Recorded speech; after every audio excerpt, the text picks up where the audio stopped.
السلام علیکم، میں ہوں آپ کا ہوسٹ ناصر طور۔ اس ویڈیو کو مکمل دیکھیے اور کمنٹ باکس میں اپنی رائے کا اظہار ضرور کیجیے۔ اس چینل کو سبسکرائب کیجیے، لائک کیجیے، شیئر کیجیے اور بیل آئیکن کو دبانا مت بھولیے تاکہ آپ کو لیٹسٹ اپڈیٹس ملتی رہیں۔ تو بات کرتے ہیں ہندتوا آئیڈیالوجی کی کہ یہ ہندتوا آئیڈیالوجی کہاں سے شروع ہوتی ہے اور کہاں تک اپنی سرحدوں کو پھیلا رہی ہے۔ بات ہے سن 2002 کی، جب گجرات میں بی جے پی کی حکومت آتی ہے اور مسلم کچھ فسادات شروع ہوتے ہیں اور مسلمانوں کے خون کو بہایا جاتا ہے۔ صرف گجرات میں ہی نہیں، احمد آباد میں بھی اینٹی مسلم اور مسلم کچھ فسادات ہوتے ہیں جس میں مسلمانوں کے خون کو بے دردی سے بہایا جاتا ہے۔ پھر اس کے بعد مودی حکومت جب سینٹر میں آتی ہے تو کشمیر کا اسپیشل سٹیٹس ختم کر کے 370(a) کو ریووک کر دیا جاتا ہے اور کشمیر کے مسلمانوں کے اوپر کرفیو نافذ کر کے کشمیر کو جو کہ جس کا ایک اسپیشل سٹیٹس تھا اس کو ہٹا کر اس کے اوپر فوجی چھاونی قائم کر کے ان لوگوں کو یرغمال بنا لیا جاتا ہے اور کرفیو کی حالت میں وہ لوگ اب سے ہیں۔ اور اس کے بعد 12 دسمبر 2019 کو CAA سٹیزن امینڈمنٹ ایکٹ پاس کیا جاتا ہے، جس میں لوگوں کو نہیں، دوسرے مذاہب کو، ہندوؤں کے علاوہ دوسرے مذاہب کو یہ کہا جاتا ہے کہ وہ اپنی آئیڈینٹی شو کریں کیونکہ وہ واقعی ہندوستانی ہیں اور وہ کب سے ہندوستان میں رہ رہے ہیں، جس کا صرف ایک ہی مقصد تھا کہ جو لوگ وہاں پر یا جو مذاہب ہندو نہیں ہیں یا ہندوؤں میں کنورٹ نہیں ہوتے وہ یا تو ہندوستان کو چھوڑ دیں یا وہ ہندوازم تسلیم کر لیں۔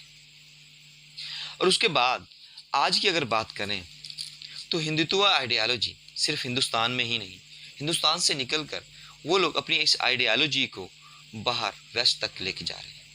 یہ بات ہے امریکہ کی ایک ریاست نیو جرسی کی، جہاں پر ایک بلڈوزر جس پر اتر پردیش کے وزیر جس نے ہندو نظریہ کو آگ دی اور اس کو مزید ڈبل کیا، اس کو بھڑکایا، اس کی تصویر کے ساتھ سڑکوں پر لایا جاتا ہے اور اس بلڈوزر کو ہندوستان کی آزادی کی تقریب میں شامل کیا جاتا ہے۔ یہ بلڈوزر وہی بلڈوزر ہے جس سے مسلمانوں کے گھروں اور دکانوں کو اور مسجدوں کو مسمار کیا جاتا ہے۔ ہندوؤں کی نفرت اتنی بڑھتی جا رہی ہے کہ 28 اگست کو ہوئے پاکستان اور انڈیا کے میچ کے بعد UK کے شہر لائسٹر میں تقریباً 200 سے زائد لوگ سڑکوں پر نکلتے ہیں، جنہوں نے سروں پر موٹر سائیکل ہیلمٹ اور چہروں پر ماسک لگائے ہوتے ہیں اور مسلم کمیونٹیز کے ایریاز میں جا کر جے شری رام کے نعرے اور مسلمانوں کو گالیاں دیتے ہیں، جبکہ UK پولیس وہاں پر کچھ نہیں کر پا رہی۔ یہ نفرت سکھ پریوار کی طرف سے۔ یہ سنگھ پریوار کیا ہے؟ یہ سنگھ پریوار راشٹریہ سویام سیوک RSS کی ایک ٹرم ہے اور RSS BJP کا ایک مسلح ونگ ہے جو کہ مسلمانوں کے خلاف شروع سے مسلمانوں کے خلاف کام کرتا آیا ہے۔ UK کی لوکل پولیس کے مطابق اب تک تقریباً 47 لوگوں کو گرفتار کر لیا گیا ہے، جو لوگ اس اشتعال انگیزی کا حصہ تھے اور مسلمانوں کی مساجد کے باہر نعرہ بازی کر رہے تھے اور مسلمانوں کے کاروبار اور گھروں کو نقصان پہنچا رہے تھے۔ یہ ایک اہم ڈیولپمنٹ یہ بتائی جاتی ہے کہ USA نے فرقہ واریت بڑھتی جا رہی ہے۔ اس کے بارے میں ڈیموکریٹک پارٹی کے ممبر کا کہنا ہے کہ امریکہ حکومت ہندتوا تنظیموں کے بارے میں تحقیقات ضرور کرے گی، بلکہ تحقیقات کر رہی ہے اور ان فاشسٹ ہندوؤں کی روک تھام بھی کرے گی، اور جس کے بارے میں بھی تحقیقات کر رہی ہے کہ سنگھ پریوار کے ساتھ جڑے ان گروپس کی جو UK اور USA سے فنڈ ریز کر کے RSS کو بھجواتے ہیں۔ اس کے ساتھ ساتھ کچھ ریسرچ یہ بتاتی ہیں کہ Islamic council of Victoria Australia کی تحقیق کے مطابق تقریباً 86% اینٹی مسلم کانٹینٹ UK، USA اور انڈیا سے بنتا ہے، جبکہ 55.12% اینٹی مسلم ٹویٹ روزانہ انڈیا سے کیے جاتے ہیں۔ UK اور انڈیا کے آپس میں بہت اچھے تعلقات ہیں، ڈپلومیٹک اور کاروباری تعلقات ہیں۔ کیا ایسا محسوس نہیں ہوتا کہ 200 لوگ سڑکوں پر نکلتے ہیں اور مسلمانوں کے ایریاز میں جا کر ایسی ہلڑ بازی اور مسلمانوں کے خلاف نعرے بازی کرتے ہیں، اور یو کے کی پولیس اب تک صرف 47 لوگوں کو گرفتار کر پائی ہے؟ کیا اس سے یہ محسوس نہیں ہوتا کہ یو کے اور امریکہ انڈیا کو خاموشی سے ایک راستہ دے رہے ہیں کہ وہ جہاں چاہیں اپنی ہندوتوا پالیسی کو پھیلائیں، تاکہ کسی طرح سے انڈیا چائنا کو کاؤنٹر کر سکے؟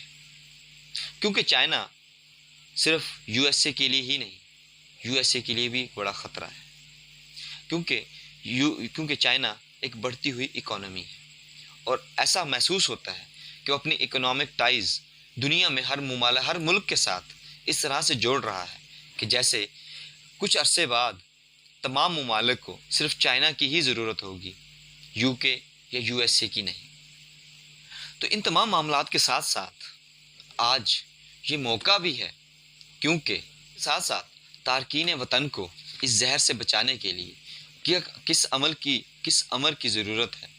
اس میں سب سے ایک اہم امر ہندو، مسلم اور سکھ جو رہنما ہیں ان کو مل بیٹھ کر اس حوالے سے بات کرنی چاہیے، تاکہ تارکین وطن اس زہر سے بچ سکے۔ اور اس کے ساتھ ساتھ آج موقع ہے پاکستان کے پاس، تمام مسلم ممالک کے پاس، کیونکہ آج یونائٹڈ نیشن جنرل اسمبلی کا اجلاس نیو یارک میں جاری ہے، جو کہ 19 سے 23 تک جاری رہے گا، اور 23 تاریخ کو تمام لوگ پاکستان کے وزیر اعظم یونائٹڈ نیشن جنرل اسمبلی سے خطاب کریں گے۔ تو کیا پاکستان کے وزیر اعظم کو اپنے تحفظات کا اظہار نہیں کرنا چاہیے؟